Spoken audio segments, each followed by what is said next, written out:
Hello everyone, doctor Padmanabh Bhat here. ಇವತ್ತು ನಾನು ಮಾತಾಡಲಿಕ್ಕೆ ಹೋಗ್ತಾ ಇರುವಂಥ ವಿಷಯ ಟಿನಿಟಸ್ ಅಂಥೇಳಿ. ಟಿನಿಟಸ್ ಅಥವಾ ringing sound in the years. ಭಾಳ ಜನಕ್ಕೆ ಇದು ಅನುಭವಕ್ಕೆ ಬಂದಿರ್ಬೋದು. ಕಿವಿಯಲ್ಲಿ ಏನೋ ಗುಯ್ಗುಟ್ಟೋದು, ಏನೋ ಸೌಂಡು, ಏನೋ ಬೆಲ್ ಹೊಡೆದಂಗೆ. ಇದು ಕೆಲವರ ಗಮನಕ್ಕೆ ಬಂದಿರ್ಬೋದು, ಅನುಭವಕ್ಕೆ ಬಂದಿರ್ಬೋದು. ಇದು ಸಾಧಾರಣ ಮಟ್ಟಿಗೆ ಒಂದು ಮಧ್ಯ ವಯಸ್ಸು ಕಳೆದ ಮೇಲೆ ಬರುತ್ತೆ, ಚಿಕ್ಕ ಮಕ್ಕಳಿಗೇನು ಬರೋದಿಲ್ಲ, ಬರ್ತದೆ. ಇದಕ್ಕೆ ಹಲವಾರು ಕಾರಣಗಳಿವೆ. ಅದರಲ್ಲಿ ಒಂದು ಮುಖ್ಯವಾದ ಕಾರಣ ಏನಪ್ಪ ಅಂತಂದರೆ ಡೆಫ್ನೆಸ್. ಅಂದರೆ ಮನುಷ್ಯನಿಗೆ ಕಿವುಡುತನ ಶುರುವಾಗೋಕ್ಕೆ ಮುಂಚೆ ಆ ಕಿವಿಯ ನಾವು ಕೇಳುವಂತಹ ಧ್ವನಿಯನ್ನು ಗ್ರಹಿಸುವಂತಹ ಒಂದು ನರ ಇದೆ ಕಿವಿಯೊಳಗಡೆಯಿಂದ. ಅದು ಧ್ವನಿಯನ್ನು ಮೆದುಳಿಗೆ ಕರ್ಕೊಂಡು ಹೋಗ್ತದೆ ಆ ನರ. ಸೊ ಅದು ಸ್ಲೋ ಆಗಿ ವೀಕ್ ಆದಾಗ ನಾವು ಕಿವುಡ್ರಾಗ್ತಾ ಇದ್ದೀವಿ ಅನ್ನೋದರದ ಫಸ್ಟ್ ಲಕ್ಷಣವೇ ಟಿನಿಟಸ್. ಕಿವಿಯಲ್ಲಿ ಒಂದು ಗುಯ್ಗುಟ್ಟುವ ಶಬ್ದ, ಅಥವಾ ಕೆಲವು ಸರ್ತಿ ಅದು ಹಿಸ್ಸಿಂಗ್ ಸೌಂಡು ಇರ್ಬೋದು. ಸುಮ್ಮನೆ ಹಿಸ್ಸಿಂಗ್ ಸ್ಪಸ್ ಅಂತ ಒಂಥರ ಸೌಂಡು. ಕೆಲವು ಸರಿ ಚಿಕ್ಕದು ಗಂಟೆ ಬಡಿಯುವಂಥ ಶಬ್ದ ಈ ಥರ ಕೇಳಿಸ್ಬೋದು. ಇದನ್ನು ಫಸ್ಟ್ ನಾವು ನೆಗ್ಲೆಕ್ಟ್ ಮಾಡಿದರೆ ಟೋಟಲ್ ಡೆಫ್ನೆಸ್ ಬಂದುಬಿಡ್ತದೆ. ಇದು ಡೆಫ್ನೆಸ್ಸು ಸ್ಟಾರ್ಟಿಂಗ್ನಲ್ಲೇ ಈ ಥರ ಬಂದಾಗ ನೀವು ನಿಮ್ಮ ವೈದ್ಯರನ್ನ ಸಂಪರ್ಕಿಸೋದು ಒಳ್ಳೆಯದು.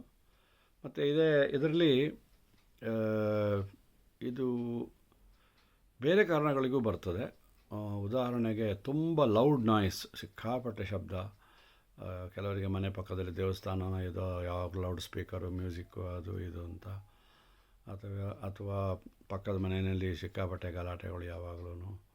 ಅಥವಾ ನಮ್ಮ ಮನೆಯಲ್ಲೇ ಸಿಕ್ಕಾಪಟ್ಟೆ ಗಂಡ ಹೆಂಡತಿ ಜಗಳ ಆಗ್ಬೋದು. ಸೊ ಅತಿ ಕಿರ್ಚೋದು, ನಾವು ಕಿರ್ಚಿಸ್ಕೊಳ್ಳೋದು, ಇದು ಎರಡು ಈ ಥರ ಹೆವಿ ಸೌಂಡ್, ತುಂಬ ಧ್ವನಿ, ಹೈ ಪಿಚ್ಡ್ ವಾಲ್ಯೂಮ್ ಅದು ಧ್ವನಿ.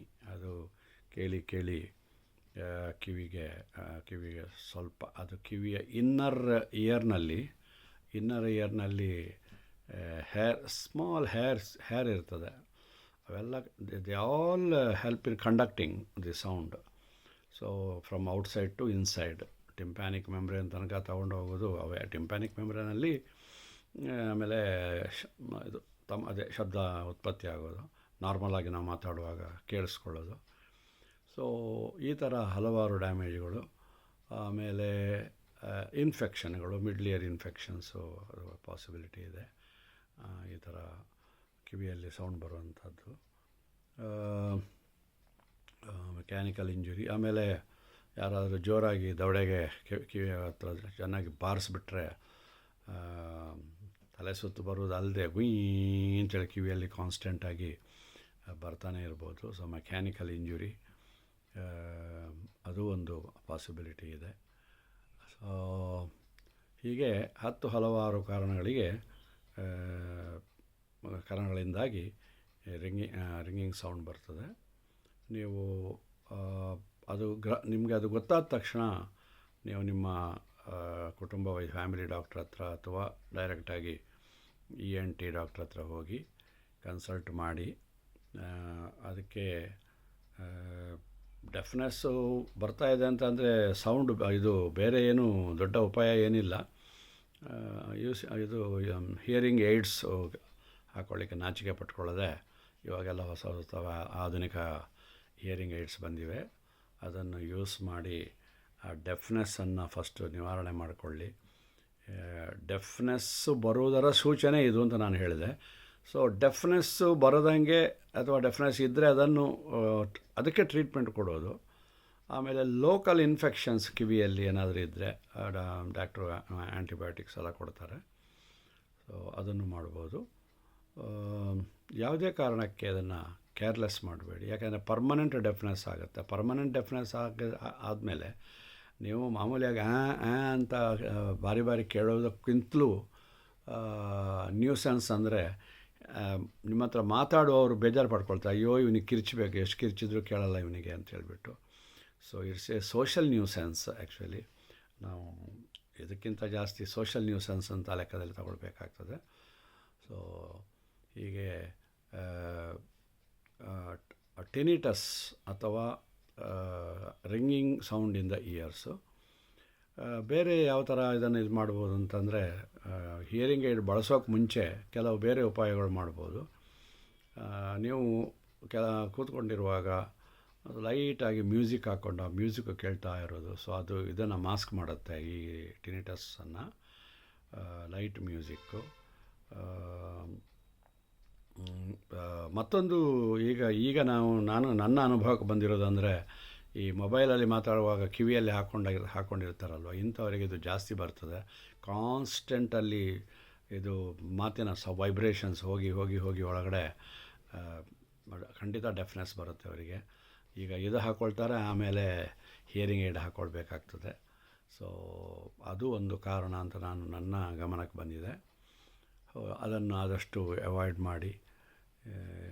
ಎಲ್ಲರಿಗೂ ಹೇಳ್ತೀನಿ ನಾನು, ನೀವು ದಾರಿಯಲ್ಲಿ ಹೋಗುವಾಗ ಅದು ಮಾತಾಡುವಂಥ ದೊಡ್ಡ ಏನು ಕೆಲಸ ಇದೆ. ಒಂದು ಸೈಡ್ನಲ್ಲಿ ಸ್ಕೂಟರ್ ನಿಲ್ಲಿಸ್ಬಿಟ್ಟು ಮಾತಾಡಬಾರ್ದಾ, ನಾರ್ಮಲಾಗಿ ಮಾತಾಡಬಾರ್ದಾ, ಅದು ಯಾಕೆ ಅದೆಲ್ಲ ಬೇಕು ನಿಮಗೆ ಅಂತೇಳ್ಬಿಟ್ಟು ಪೇಷಂಟ್ಗಳಿಗೆ ಹೇಳ್ತಾ ಇರ್ತೀನಿ, ಆದಷ್ಟು ಅವಾಯ್ಡ್ ಮಾಡಿ ಅದನ್ನೆಲ್ಲ ಅವಾಯ್ಡ್ ಮಾಡಿ ಅಂತ.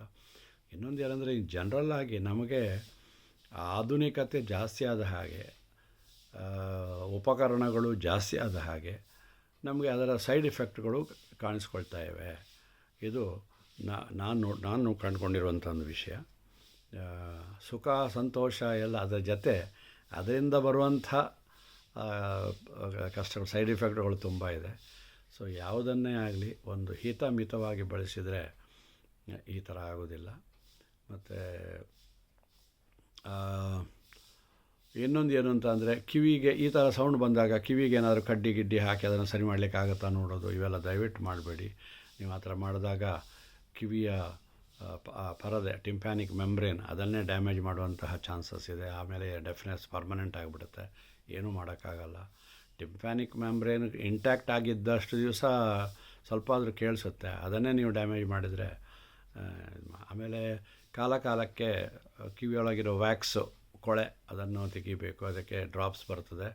ಆ ಡ್ರಾಪ್ಸನ್ನು ಹಾಕಿಬಿಟ್ಟು ಕಿವಿಯ ಕೊಳೆಗೆ ಪೀರಿಯಾಡಿಕಲ್ ಆಗಿ ತೆಗೆಯುವಂಥ ಒಂದು ಅಭ್ಯಾಸ ಇಟ್ಕೊಳ್ಳಿ. ಸೊ ಹೀಗೆ ಆದಷ್ಟು ಮುಂಜಾಗ್ರತೆ ವಹಿಸಿ ಬಂದ ಮೇಲೆ ಈ ಥರ ಇದೆ. ಇನ್ನೊಂದು ಇವಾಗ ಲೇಟೆಸ್ಟ್ ಏನಂತಂದರೆ, ಇದು ಯಾವುದಕ್ಕೂ ಸರಿ ಹೋಗಲಿಲ್ಲ, ಇದು ಕಿವಿಯಲ್ಲಿ ಸೌಂಡ್ ಬರೋದು ಅಂತಂದರೆ, ಇವಾಗ ಮ್ಯೂಸಿಕಲ್ ಪಿಲ್ಲೋಸ್ ಬರ್ತಾಯಿದೆ. ರಾತ್ರಿ ಮಲ್ಕೊಳ್ಳುವಾಗ, ಇಲ್ಲ ರಾತ್ರಿ ಮಲ್ಕೊಳ್ಳೋಕೆ ಬಿಡೋದಿಲ್ಲ ಅದು. ಸೊ ರಾತ್ರಿ ಮಲ್ಕೊಳ್ಳೋವಾಗ ಪಿಲ್ಲೋ ಇರುತ್ತೆ, ಆ ಪಿಲ್ಲಲ್ಲಿ ಒಂದು ಬಟನ್ ಇರುತ್ತೆ, ಒಳಗಡೆ ಲೈಟಾಗಿ ಮ್ಯೂಸಿಕ್ ಬರ್ತಾ ಇರ್ತದೆ. ಆ ಮ್ಯೂಸಿಕ್ ಅದನ್ನು ಕೇಳ್ಕೊಂಡು ಅಲ್ಲಿಗೆ ನಿದ್ದೆ ಬಂದುಬಿಡುತ್ತೆ. ಸೊ ಇದು ಒಂದು. ಆಮೇಲೆ ಬೇರೆಯವರು ಮಾತಾಡಿದಾಗ ನಿಮ್ಮ ಕೈಯಲ್ಲಿ ನಿಯಂತ್ರಣದಲ್ಲಿರುವಂಥದ್ದು ಏನಂದರೆ, ಬೇರೆಯವರು ಗಟ್ಟಿಯಾಗಿ ಕಿರಿಚಿ ಮಾತಾಡುವಾಗ ಸ್ವಲ್ಪ ನಿಧಾನ ಮಾತಾಡಿ, ನಿಮಗೂ ಒಳ್ಳೆಯದು, ಬಾಕಿಯವರಿಗೂ ಒಳ್ಳೆಯದು ಅಂಥೇಳಿ ಅವರಿಗೆ ಒಳ್ಳೆಯ ಮಾತಿನಲ್ಲಿ ಅವರು ಶೌಟ್ ಮಾಡೋದನ್ನು ಪ್ರಿವೆಂಟ್ ಮಾಡ್ಬೋದು. ಸೊ ಹೀಗೆ ಹಲವಾರು ವಿಧಗಳಿವೆ. ಆಮೇಲೆ ಎಲ್ಲ ನರಗಳಿಗೂ B12 ಬೇಕು. ಪರ್ಟಿಕ್ಯುಲರ್ಲಿ ವೆಜಿಟೇರಿಯನ್ಸಿಗೆ B12 ಸಿಗೋದಿಲ್ಲ ಯಾವುದರಲ್ಲಿ ಕೂಡ. ಸೊ B12 ಟ್ಯಾಬ್ಲೆಟ್ಸ್ ತೊಗೊಳ್ಳಿ, ವಿಟಮಿನ್ ಟ್ಯಾಬ್ಲೆಟ್ಸ್ಗಳು, ಬಿ ಕಾಂಪ್ಲೆಕ್ಸ್ ಯಾವುದಾದ್ರು ತಗೊಳ್ಳಿ. ಅದು ಎಷ್ಟು ದಿವಸ ತೊಗೊಂಡ್ರೆ ಏನು ತೊಂದರೆ ಇಲ್ಲ. ಸೈಡ್ ಎಫೆಕ್ಟ್ ಇದೆಯಾ ಅಂತ B complex it's A water soluble vitamin. ಅದು ಹಬ್ಬ ಅಂದರೆ ಎಕ್ಸ್ಟ್ರಾ ಆದರೆ ಉಚ್ಚೆನಲ್ಲಿ ಹೋಗುತ್ತೆ, ಏನು ಬೇರೆ ಏನು ತೊಂದರೆ ಆಗೋಲ್ಲ ಅಂತ ನಾನು ಧೈರ್ಯ ಹೇಳ್ತಾ ಇರ್ತೀನಿ. ಸೊ ಹೀಗೆ ಟಿನಿಟಸ್ ಬಗ್ಗೆ ಇಷ್ಟು ಹೇಳಿ ನನ್ನ ಇವತ್ತಿನ ಮಾತನ್ನು ಮುಗಿಸ್ತಾ ಇದ್ದೀನಿ. ಜೈ ಹಿಂದ್.